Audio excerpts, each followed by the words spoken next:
which I received already. Jamila Salakob. Sister Jamila says, and that is the first question, is borrowing money from banks in the KSA, which they are telling to be Islamic banks, permissible? Okay, this is not the criteria in which we determine whether the transaction is Islamic or not. I don't care whether the bank is in the KSA or in USA, or it doesn't matter.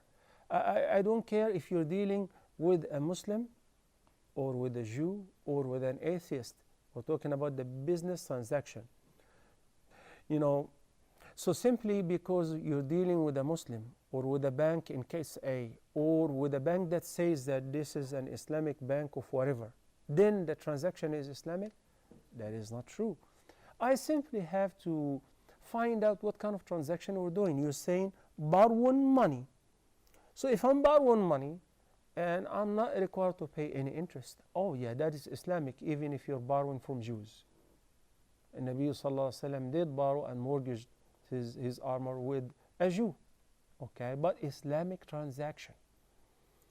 Some people believe because, okay, Alhamdulillah, I made hijrah to a Muslim country, and this bank is called an Islamic bank of whatever. It means the transaction is Islamic. That is not true.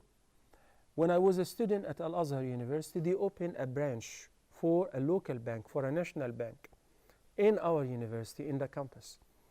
And they put the title beneath it, the Islamic branch. So the National Bank of whatever. And beneath it, a small title which says the Islamic branch. So the bank itself acknowledges that the rest of their transaction is not Islamic transaction. But this branch is an Islamic transaction because he's dealing with the students and the tutors or the professors of the Islamic university. I bothered to visit the bank and I spoke to the manager and said, you know what, when you say the Islamic branch, that inclusively means that the rest of your branches are not Islamic. He said, you're right, but guess what? We don't have Islamic and non-Islamic, they're all the same. If that word pleases you, we'll put it there. But we deal with the same dealing, the same transaction. So now we have to understand that our people who are just simply merchants, they would sell to anyone and to everyone what they like in the way that it pleases them. So they like to steal some people in the name of whatever they will. I would like to read the contract. What does it say?